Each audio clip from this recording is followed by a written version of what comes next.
Bonsoir, bonjour à tous ceux qui nous suivent en ce moment. Nous sommes mardi 16 juillet 2019. 18h passé les quelques minutes. C'est bel et bien votre émission. Cette affaire vous concerne à tous. Comme vous pouvez constater, je ne suis pas toute seule sur ce plateau. Je suis avec un écrivain. Comme un écrivain dit, ouvrir un livre, c'est ouvrir son esprit au destin des autres. Bonsoir, révérend.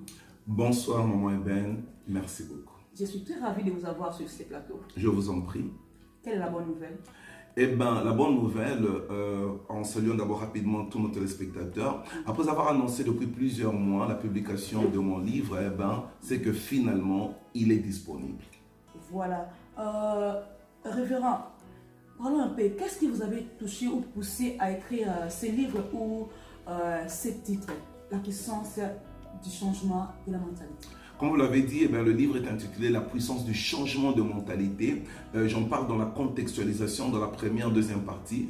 L'idée m'est venue en fait en partant d'une analyse empirique, c'est-à-dire une observation sur terrain. Après avoir effectué plusieurs voyages, côtoyé toutes sortes de personnes sur plusieurs continents, dans plusieurs pays, dans des milieux urbains, ruraux, des villages, des villes, j'ai remarqué, maman Eben, la façon de faire des gens nécessite qu'on révisite un peu notre façon de faire les choses. Voilà. C'est pas être critique ou bien penser que nous sommes les seuls qui sont bien. Nous avons pensé, nous devons nous aider avec humilité, qu'on revoie un peu nos façons de faire les choses.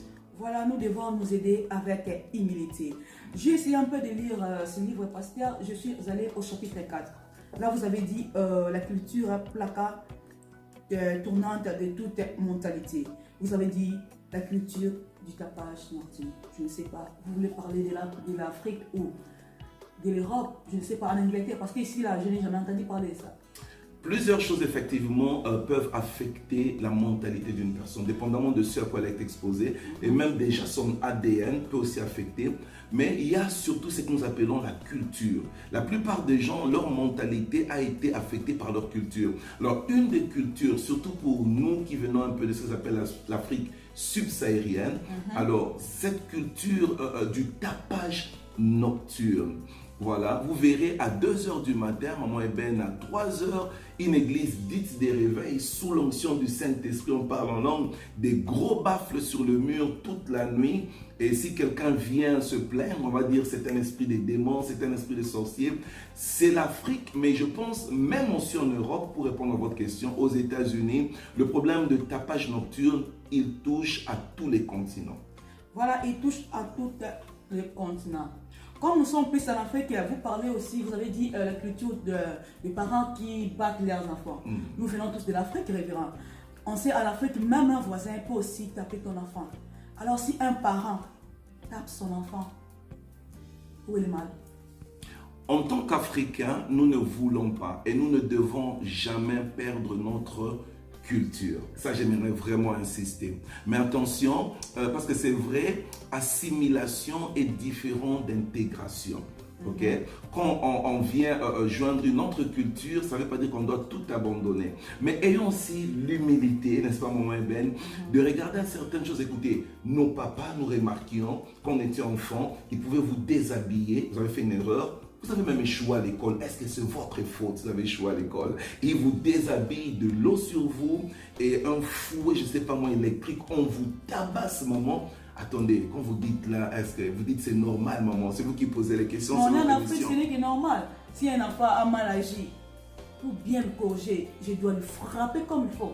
Nous suggérons justement de revoir cette sorte de conviction. Nous disons plutôt, ne recourons pas à la violence, recourons plutôt à une correction constructive, comme je l'appelle. Par exemple, l'enfant aime bien son portable, son Nintendo, je ne sais pas moi, privez l'enfant de ses histoires pendant un instant, plutôt que de recourir à la violence. J'ai une question. Vous tapez l'enfant tombe et il meurt, admettons. Qu'est-ce qui va rester dans votre conscience pour le reste de votre vie? Répondez-moi. Je ne sais pas si je mourrai quoi. je ne peux plus dormir là, je ne sais pas. Mon enfant. Ah voilà. Je ne peux plus dormir. Ah voilà. Alors, un enfant, la Bible dit les enfants sont des bénédictions, une bénédiction de l'Éternel. Pourquoi vais-je aller? Nous disons un mot pour terminer, la culture, qu'elle soit africaine, asiatique, européenne, américaine, ne peut pas être une licence, un motif pour abuser les autres, que ce soit les enfants, que ce soit ma femme, mon mari, que ce soit les personnes autour de moi, je ne peux pas les abuser à cause de la culture. Voilà, révérend, comme le temps nous fait défaut, nous sommes au chapitre 5, là vous avez dit un bon démarrage, une prise de conscience responsable. Qu'est-ce que vous voulez dire par là? Ça fait mal de voir des gens pour lesquels vous avez pitié, mais qui eux-mêmes ne semblent pas s'en rendre compte, qui se plaisent dans ce qu'ils sont. Le départ pour le changement de mentalité, j'insiste dans le livre, c'est d'abord se rendre compte avec humilité. Attendez, je compare, écoutez, ce que maman Eben fait, je pense c'est bien. Je dois être un pour regarder, comparer un peu, c'est ce qu'on appelle des émulations. Si je remarque que ce qu'elle fait bien, je m'humilie, j'essaie de copier ses bonnes habitudes. Alors, c'est là où nous parlons du départ, une prise de conscience sérieuse et responsable. Une prise de conscience sérieuse et responsable. La puissance incalculable du changement de la mentalité. Quand la mentalité change, les limites tombent. Le blocage en réalité, chers téléspectateurs, messieurs et mesdames, n'existe que dans la tête de celui qui pense être bloqué. Alors je m'arrête là et je vous encourage à acheter le bouquin pour un peu essayer de comprendre un peu plus ce concept que j'essaie de développer, la puissance incalculable du changement de mentalité. Maman, il y a une puissance terrible. Quand les mentalités changent, si elles pouvaient changer, c'est ça pourquoi je crée ce livre. Vous allez voir deux fois, ce n'est pas question d'avoir de l'argent, parce que vous pouvez avoir des millions de pounds, de dollars, mais si la mentalité ne change pas, cet argent sera bousillé en quelques secondes. Voilà, des choses inséparables. Deux choses inséparables, dans ce chapitre, je parle du changement de mentalité qui doit être obligatoirement accompagné par un changement de provision. Lisez le livre, vous allez comprendre mieux. Je m'arrête là. Oui, lisez le livre, vous allez comprendre mieux. Révérend, à part écrivain, vous avez aussi d'autres, je ne sais pas moi dire, d'autres travails à faire, d'autres choses. Merci maman Eben. Je suis scientifique, j'aime bien mes études que je poursuis d'ailleurs. J'aime écrire, j'aime la recherche.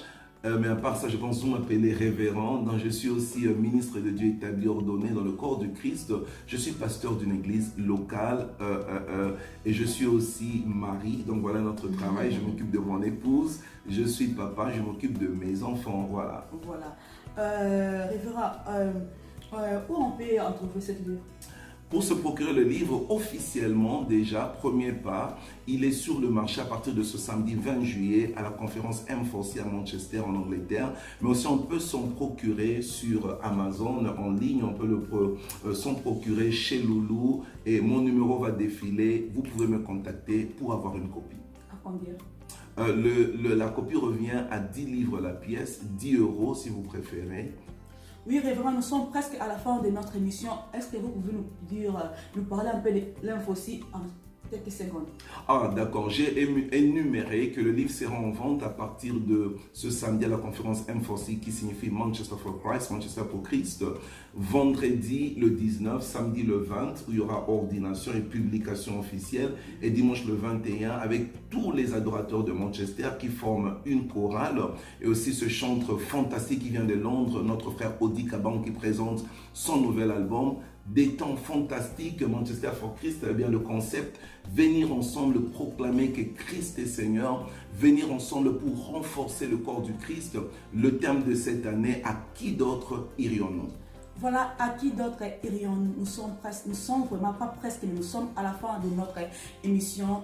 Veuillez nombreux acheter ces livres car c'est vraiment une puissance du changement de la mentalité et c'est un bon démarrage. Que mon Dieu vous bénisse. Rendez-vous 19 au 21 en Fossy. Ciao.